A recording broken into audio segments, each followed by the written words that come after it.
नमस्कार मित्रांनो, लग्नानंतर होईलच प्रेम या मालिकेच्या आजच्या भागात आता वसू असते. ती विक्रमकडून कबूल करून घेण्याचा प्रयत्न करत असते की पार्थ आणि रम्याच्या नात्याबद्दल तू काहीतरी बोल. तर तेव्हा विक्रम तिला टाळतो आणि तिला जायला सांगून तो पार्थशी बोलतो आणि त्याला सगळं काही समजावून सांगत असताना पार्थ सुद्धा म्हणतो, मी एवढ्या लवकर कसा काय मोहन हो बाबा, असं म्हणून तो रडत असताना आता विक्रम आणि योग जे असतात त्याला सावरतात. तर इकडे आता मोहिते तिथे सदनमध्ये जेव्हा तर छान नाटक करू लागतो, म्हणतो मला ना या हाताला दुखतंय, मला ना त्या हाताला दुखतंय. आणि तेव्हा तो म्हणत असतो नंदिनीला की तुम्हाला भरवतेस का. तर तेव्हा नंदिनी सुद्धा त्याला छान एक एक घास, हा घास जीवाचा, हा घास बाबाचा, हा घास आईचा आणि हा घास नंदिनीचा, असं करून त्याला भरवते सुद्धा मित्रांनो. आणि छान एकदम मस्त असा रोमॅन्टिक वगैरे सीन इथे त्यांनी दाखवलेला आहे. आणि त्यानंतर मित्रांनो युग इकडे पार्थला सर्व काही समजावून सांगतो आणि तो परत आता आपल्या हॉस्टेलला निघून जातो. आणि त्यानंतर इकडे ऑफिसमध्ये गेल्यानंतर पार्थ आणि रम्या त्यांचं प्रेझेंटेशन सादर करतात. तर यांच्या क्लायंट्सला ते प्रेझेंटेशन काही आवडत नाही आणि याच्यामध्ये 100 काहीतरी कमी आहे असं ते बोलत असतात. आणि तेव्हा इतक्यातच काव्य तिथे येते आणि म्हणते, पार्थचं राहिलेलं प्रोजेक्ट, अपूर्ण प्रोजेक्ट मी पूर्ण करू शकते. आणि तेव्हा आता पार्थ चक्क तिला म्हणतो, बर ठीक आहे काव्या पार्थ देशमुख, तुम्ही बोला कसं काय तुम्ही अपूर्ण प्रोजेक्ट पूर्ण करणार आहात. तर त्यानं असं काव्या पार्थ देशमुख असं म्हटल्यानंतर काव्या तर एकसारखी त्याच्याकडे बघू लागते. आणि आता तिने ठरवलेलं असतं की रम्या आणि पार्थना जास्त वेळ एकत्र नाही घालू द्यायचा. आणि त्यामुळेच आता ती इथे पार्थला मदत करायसाठी चक्क ऑफिसमध्ये आलेली असते. आणि त्यानंतर मित्रांनो इकडे नंदिनीला आनंदवामासाठी फंड्स कमी पडलेले असतात आणि तिला 5 लाख रुपयांची गरज असते. तर तेव्हा आता तिला म्हणजे घरामधून कोणाकडूनच मदत नको असते. आणि नेमक तेव्हा आता जेव्हा ते सगळं काही ऐकतो आणि आपल्या 1 लाख फॉलोअर्सना तो रिक्वेस्ट करतो की प्रत्येक एक जण 10-10 रुपये असते ना का तुम्ही या अकाउंटवरती पाठवा. आणि त्याचे सगळे फॅन्स त्याला मदत करतात. आणि ते बघितल्यानंतर नंदिनीला तर धक्काच बसतो आणि ती आश्चर्यचकित होते. तर तेव्हा शारदा तिला म्हणते, 19 दिवसात हा माणूस इतक्या जणांना तो इम्प्रेस करू शकतो, इतक्या जणांना तो मिळवू शकतो, पण तुला तो काही मिळवू शकत नाहीये. आणि आता नंदिनीला त्या गोष्टीच थोडंसं वाईट वाटतं मित्रांनो. आणि बहुतेक ती आता जीवाला सुद्धा माफ करून ती आता बहुतेक त्याच्याबरोबर जाण्याची शक्यता खूप वाटत आहे. तर चला मित्रांनो आजच्या या भागाला आपण सुरुवातीपासून बघूया. तर आता वसू विक्रमला म्हणते, चक्क सांग ना विक्रम, आता कसं करूयात, म्हणजे बघ ना, अरे पार्थ सुद्धा आता रम्यावरतीच विश्वास दाखवतोय. तर तेव्हा विक्रम तिला म्हणतो, तुम्ही ना तुमच्या जरा रूम मध्ये जात. तर वसू म्हणते, अरे विक्रम पण तू असं का वागतोयस, अरे कधीतरी कोणीतरी माझ्या रम्याचा सुद्धा विचार करा की अख्खं आयुष्य तिने पार्थासाठी खर्ची घातलेला आहे. विक्रम तर विक्रम तिला म्हणतो, अग तू जरा बोलायची थांबणार आहेस का, मी काय सांगितलं तुम्हाला, तुम्ही जरा तुमच्या रूममध्ये जा, मला पार्थासोबत एकट्याशी बोलायचं आहे. तर रम्या परत म्हणत असते, म्हणजे ती रडत असते आणि विक्रमला म्हणते, अरे पण मामा ऐकून तरी घे. तर विक्रम आता त्या दोघींच्या वरती परत ओरडतो, म्हणतो, मी काय सांगितलेलं आहे तुम्हाला, तुमच्या रूममध्ये जायला सांगितलं आहे, तुम्ही ज्या रूममध्ये ऐकायला येत नाही का. असं बोलत असताना आता वसू रम्याला म्हणते, रम्या चल चल, इथं थांबण्यात काही एक अर्थ नाहीये, चल, असं म्हणून ती आता रम्याला घेऊन तिथून निघून जाते. तर त्यानंतर आता विक्रम पार्थच्या समोर जातो आणि त्याला बोलू लागतो, म्हणतो, अरे पार्थ नाही, मी इतके दिवस झाल तुला काही बोललो नाही, पण अरे 28 दिवस झाले ती मुलगी सतत प्रयत्न करते, थकत नाहीये, तुझी पाठ सुद्धा सोडत नाहीये ती. नाही, तिने फार मोठा अपराध केलेला आहे, पण तू काय केलेस रे, तू काय केलेला आहेस बायको. तिचा भूतकाळ सांगायचा प्रयत्न करत असताना तू ऐकलेला नाही आहेस. तिचा भूतकाळ आणि आता प्रामाणिकपणाच्या गप्पा मारून तू तिच्यावरती राग काढतोयस. तर पार्थ म्हणतो, बाबा मी राग वगैरे काही काढत नाहीये बाबा, मला फक्त गिल्ट आहे. काव्याने मला येऊन काही सांगितलं नाही ना याचा गिल्ट आहे. तुम्ही मला का समजावून घेत नाहीये बाबा बाबा. तर तेव्हा विक्रम त्याला परत बोलायचा प्रयत्न करत असतो. तर पार्थ थांबवतो आणि म्हणतो, हे बघा बाबा, याच्यामध्ये याची सुद्धा काही चूक नाहीये आणि माझीही चूक नाहीये. तुम्ही म्हणताय की काव्या येऊन म्हणवतायत तर असं. हा पार्थ सगळं काही सांगत असताना वरून काव्या ते सगळं काही येऊन तिथे उभा राहिलेली असते आणि ती ऐकत असते. तर पार्थ पुढे म्हणतो, तुम्ही म्हणताय तसं एका झटक्यात सगळं काही विसरून मी त्यांचा हात पकडायचा की जसं काही झालेलंच नाहीये असं म्हणून त्यांना जवळ करायचं. काय बोलताय तुम्ही हे बाबा. पण मिठल्या डोळ्यांनी आणि उघड्या डोळ्यांनी मला फक्त तीच इमेज दिसते, तोच फोटो दिसतो जो 16 डिसेंबरला आपण सगळ्यांनी बघितलेला आहे. इतक्यात सगळं कसं काय विसरेन मी बाबा. थोडा वेळ तर लागेलच ना मला. तर तेव्हा विक्रम म्हणतो, हो वेळ लागेल हे कळते मला, पण किती, अरे अजून किती वेळ लागेल. तर पार्थ म्हणतो, बाबा दुसरा कुठला मुलगा असताना तर मी कधीच सगळं काही विसरून काव्याला कधीच एक्सेप्ट केलं असतं. पण बाबा तो आपला जीवा आहे, माझा भाऊ आहे, सखा भाऊ आहे. त्या दोघांना मी या घरामध्ये बऱ्याच वेळेला एकत्र पत्र वावरताना बघितलेला आहे आणि माझ्या डोक्यात हाच विचार येतो की तेव्हा सुद्धा त्यांचं काही सुद्धा सुरू असेल. का देवाला मी विसरू शकत नाही आणि काव्याला बाबा मला विसरायचं सुद्धा नाहीये. आणि बाबा मला हे दोघे ना असे वेगवेगळे आठवतच नाहीत. आठवले ना तर ते एकत्रच आठवतात. आणि हे आठवलं ना की मला तो फोटो सुद्धा आठवतो. काव्या बऱ्याच वेळा मला हे सांगायला आलेल्या होत्या पण मी ते ऐकून घेतलं नाही. यामध्ये त्यांची चूक नाहीये बाबा, चूक तर माझीच आहे. नाही माझा हा प्रॉब्लेम असेल बाबा. माझ्या बुद्धीला कळते हे पण मनाला कळत नाहीये. तर तेव्हा आता युग सुद्धा तिथे असतो आणि तो पार्थला म्हणतो, पण दादा रे, या सगळ्या कालच्या गोष्टी आहेत ना. तर तेव्हा पार्थ म्हणतो, कालच्या गोष्टी आहेत का बर, ठीक आहे आपण ना उद्याच्या पॉसिबिलिटीज वरतीच बोलूयात.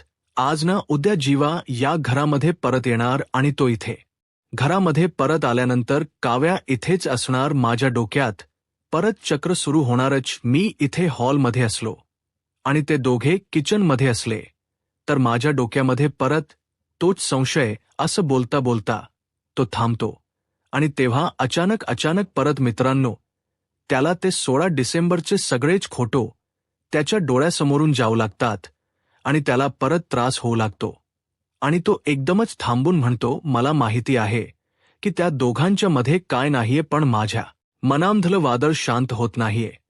बाबा मी तेच सांगतोय, परत तेच सांगतोय की माझ्या बुद्धीला कळते पण माझ्या मनाला कळत नाहीये. माझ्या विचारांच्या वरती मी कसा कंट्रोल करू. प्रॉब्लेम तर माझ्यातच आहे, चूक त्यांची नाहीच आहे, चूक माझीच आहे. मी इतका वाहवत पुढे गेलो की आता मागे वळता येत नाहीये आणि पुढेही जाता येत नाहीये. जिथे जिथे अडकलोय ना तिथेच आता फक्त बुडून मारायचं शिल्लक आहे. मी असं तो बोलत असताना आता योग आणि विक्रम दोघे सुद्धा त्याच्या जवळ येतात. तर युग म्हणतो, नाही दादा असं बोलू नकोस प्लीज अरे. आणि त्यानंतर विक्रम तर त्याला एकदम आपल्या जवळ घेतो आणि त्याला शांत करू लागतो आणि म्हणतो, गप गप शांत हो बाळा, शांत हो. तर इकडे ते सगळं काही बघत असताना काव्याच्या डोळ्यामधून सुद्धा आता मित्रांनो पाणी येऊ लागतं आणि तिला सुद्धा काही कळत नसतं की काय करावं. तर आता इकडे मोहिते सदनमध्ये जीवा आणि शारदा दोघे बोलत असतात. तर शारदा म्हणते, अहो काय सांगताय काय. तर तेव्हा जेव्हा म्हणतो, अहो तिची रिक्षा चालवण्याची पद्धत बघितल्यानंतर मला एक वेळा असं वाटलं की ती रोज भाडी मारते की काय असं म्हणून तो मोठमोठ्याने हसत असतो आणि तेव्हा त्याच्या पोटात थोडंच दुखत असतं. तर शारदा म्हणते, नाही तुमची ही अवस्था आहे ना, मला तर वाटते की माने ताईंना हे कळवायला हवं. तर तेव्हा जीवा तिला म्हणतो, अहो कशासाठी उगीच ताई बारी पार्ट 2 बनताय अहो. आईला जर ही गोष्ट कळाली ना तर आई धावत येईल मला इथं घ्यायला. आत्ता कुठे माझ्या प्रेमाची रिक्षा अर्ध्यावरती पोहोचलेली आहे. प्लीज प्लीज असं काहीतरी करू नका की ज्याने सगळं काही पाण्यात जाईल. आणि आता मी बरा आहे, बरं वाटते मला, बघताय ना तुम्ही.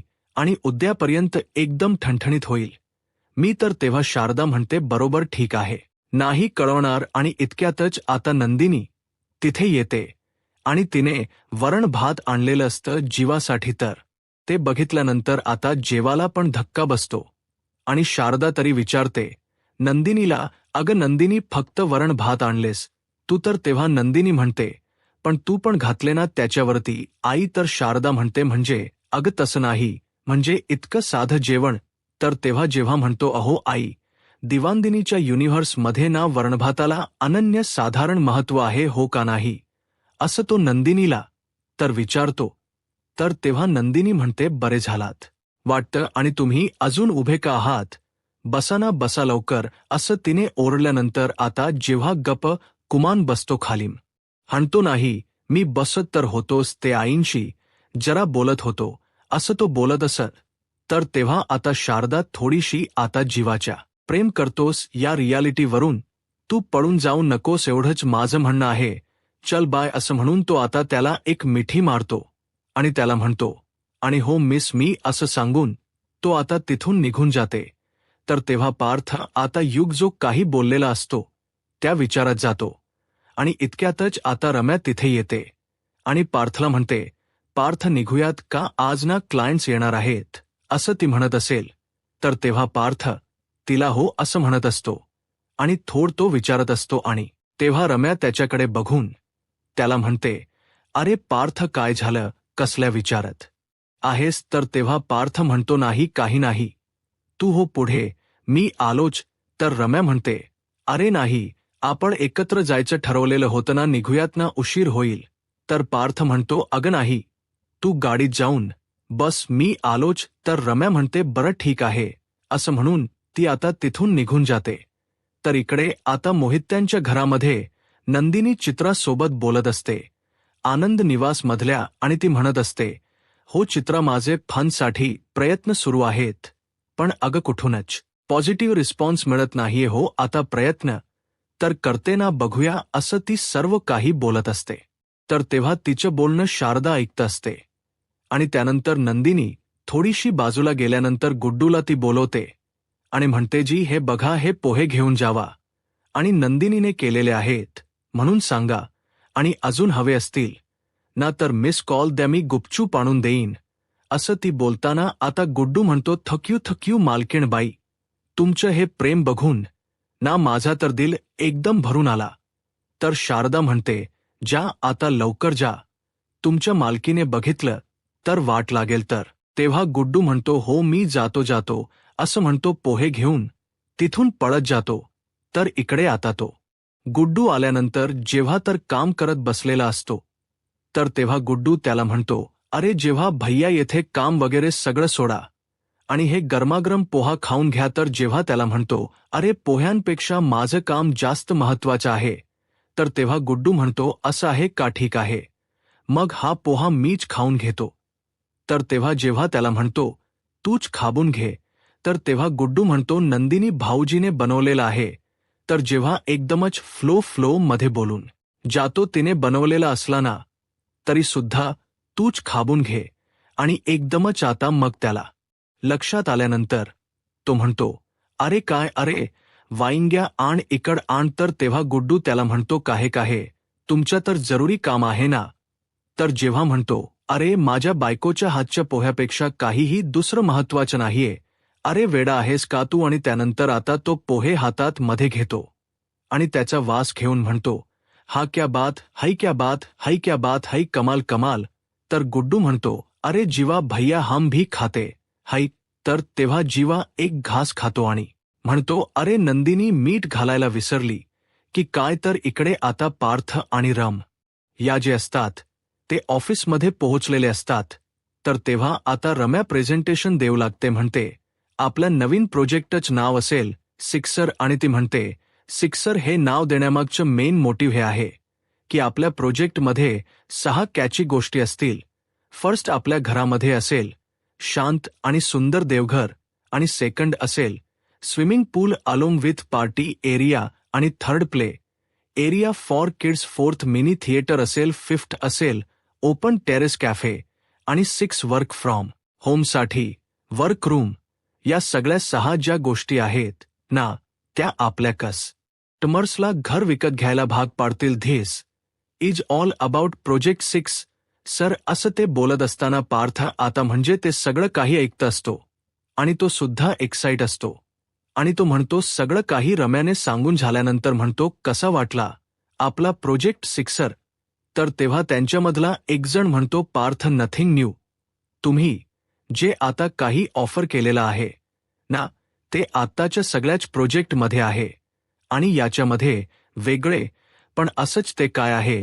तर तेव्हा दुसरा म्हणतो, हो बरोबर आहे, कारण या प्रोजेक्टला आता एक नवीन लेवल लागेल. The project by the most top 20 architect Parth Deshmukh, आणि तसेही लोक आता तुम्हाला रोल मॉडेल म्हणून ओळखायला लागलेले आहेत. सो मिस्टर पार्थ, त्याच्यामुळे याच्यामध्ये अजून काहीतरी कॅची हो आहे. मला असं वाटतं काहीतरी मिसिंग आहे. असं या सगळ्यांचं काही चालू असतं बोलणं. आणि इकडे आता परत मोहितेच्या घरामध्ये आता हा धनंजय जो काही असतो तो पोहे खात बसलेला असतो. तर तेव्हा नंदिनी तिथे येते, ते आणि त्याच्यामध्ये त्या पोह्यामध्ये मीठ घालते आणि म्हणते, सॉरी बाबा, मी पोह्यामध्ये मीठ घालायची विसरले.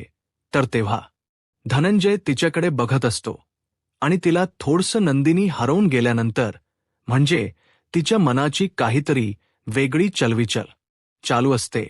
तर तेव्हा धनंजय तिला म्हणतो, नंदिनी थोड बस, मला तुझ्याशी बोलायचं आहे. आणि तेव्हा नंदिनी बसते. तर आता धनंजय तिला विचारतो, बेटा काय चाललंय? तुझ्या मनामध्ये कसलं टेन्शन आहे?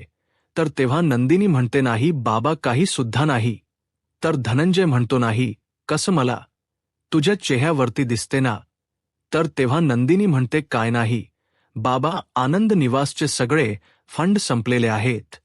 जवळजवळ 5 लाखाच्या फंड्सची गरज आहे आणि आता पैशांची जमवाजवळ कुठून करू ना, तेच मला कळत नाहीये.